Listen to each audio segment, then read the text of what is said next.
Depuis la décision des États-Unis d'imposer des droits de douane de 11% sur les produits en provenance du Cameroun, plusieurs questions se posent. S'agit-il d'une simple révision des accords commerciaux ou d'une véritable décision politique? Quels sont les secteurs les plus touchés et surtout, quelles conséquences pour les exportateurs, les travailleurs et la santé globale de notre société?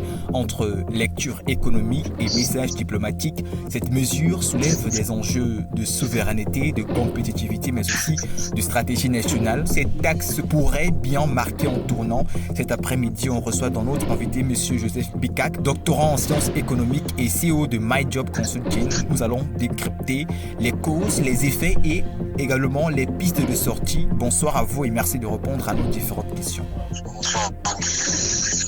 Ok. En 2019, les États-Unis ont suspendu déjà le Cameroun de l'AGOA, un accord qui permettait à certains pays africains d'exporter sans droit de douane vers le marché américain. Cette suspension a ensuite été suivie par l'instauration des droits de douane de 11% sur plusieurs produits camerounais. Derrière cette mesure, plusieurs voix une volonté de sanctionner les dérives politiques au Cameroun. Comment interprétez-vous cette décision américaine? Est-ce réellement des mesures économiques ou plutôt une pression politique déguisée?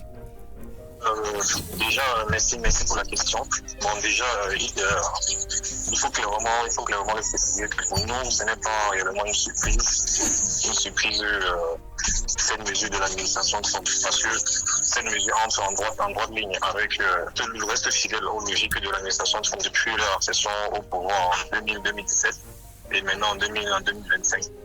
Il est de protéger complètement l'économie américaine contre toute forme de concurrence extérieure, donc de protéger les entreprises américaines et aussi de garder leur souveraineté et maîtriser complètement leur diplomatie. Donc, comme on avait déjà été sanctionné une première fois en 2019-2020 par rapport aux exactions qui se faisaient par rapport au nord-ouest et au sud-ouest.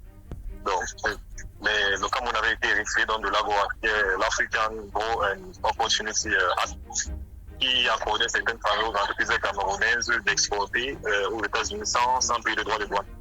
Donc, cet accord a été retiré et aujourd'hui, une majoration de 11% a été effectuée, donc qui permet de mettre en mal les exportations camerounaises. Donc, on notera forcément une diminution dans les jours à venir, soit des exportations camerounaises, soit un manque à gagner, une réduction des rentrées des devises.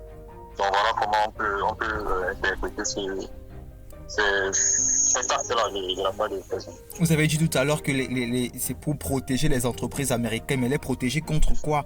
Non, c'est contre tous les pays. Parce que l'administration ne pas une certaine logique, c'est de réduire considérablement l'écart de déficit de balance commerciale, quel que soit le pays. Donc le premier pays qui a été ciblé en fait, c'est la Chine. Parce qu'on note que la Chine, par exemple, a un déficit.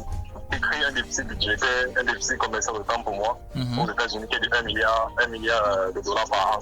Bon, même si l'administration soit un peu réclame que c'est de 7 milliards par jour, donc ce qui est un peu à laisser en compte tenu des données publiées. Non. Le Cameroun exporte vers les États-Unis des produits comme le bois, le cacao ou encore le textile. Avec une taxe de 11%, ces produits deviennent plus cher pour les importateurs américains, ce qui peut impacter la compétitivité, comme vous le disiez tout à l'heure. Quelles conséquences cette hausse tarifaire peut-elle avoir donc sur les filiales d'exportation camerounaises? Est-ce qu'il y a également des secteurs particulièrement vulnérables? Tout à fait.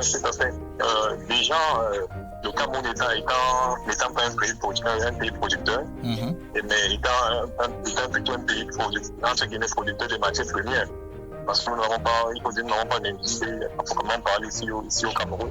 Donc, ces décisions auront plus un impact sur l'économie primaire, dans le secteur primaire, entre autres les filières agricoles, telles que le cacao, le café, et on note également le textile, qui est sorti de l'AGOA. Donc, désormais, on payait, je crois, 16% de droits. Donc, avec la majoration de 11%, ça sera désormais, je crois, 27%.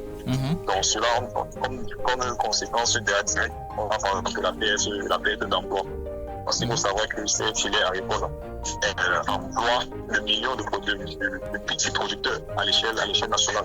Par exemple, comme le cacao. Donc, l'augmentation de cette taxe créera forcément des pertes d'emploi au niveau national.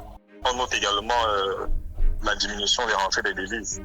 parce que puisque l'augmentation de cette taxe va forcément réduire les exportations camerounaises, donc ce qui fera en sorte qu'il n'y aura plus de rentrée de devises. Donc, ces rentrées de devises